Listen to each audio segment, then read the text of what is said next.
আজকে আমি দেখুন বাঁধাকপি নিয়েছি, বাঁধাকপি দিয়ে চিংড়ি মাছ দিয়ে করবো। দেখুন বাঁধাকপিগুলো আমি সব কেটে নিয়েছি, চালিয়ে দিয়েছি, কড়া বসিয়ে দিয়েছি। আমি একটু সামান্য তেল দিয়ে দেবো, এর মধ্যে আমি একটু নুন হলুদ দিয়ে নিয়েছি।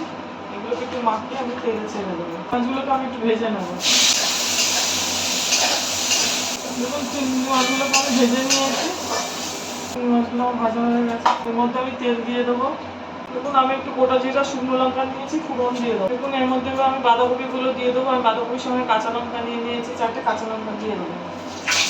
দেখুন কড়াইশুঁটি নিয়ে নিয়েছি, কড়াইশুঁটি দিয়ে দেবো। ছোটো আলু গোটা গোটা নিয়ে নিয়েছি, এগুলোর মধ্যে দিয়ে দেবো। আমি একটু আদা নিয়ে নিয়েছি আর 2টো টমেটো নিয়ে নিয়েছি, এগুলোর মধ্যে দিয়ে দেবো। দেখুন এর মধ্যে আমি হলুদ গুঁড়ো, ধনে গুঁড়ো, জিরে গুঁড়ো আর একটু কাশ্মীরি লঙ্কার গুঁড়ো নিয়েছি, এটার মধ্যে দিয়ে দেবো।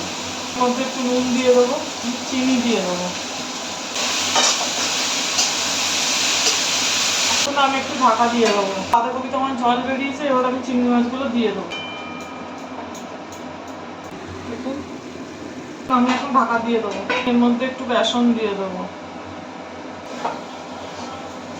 বাঁধাকপি রান্নাটা আমার হয়ে গেছে, এটাকে আমি নামিয়ে দেবো। বাঁধাকপিটা আমার বানানো হয়ে গেছে। এইভাবে বাড়িতে বানিয়ে করে খাবেন, ভালো লাগবে। আর আমার চ্যানেলটা লাইক, সাবস্ক্রাইব আর শেয়ার করবেন।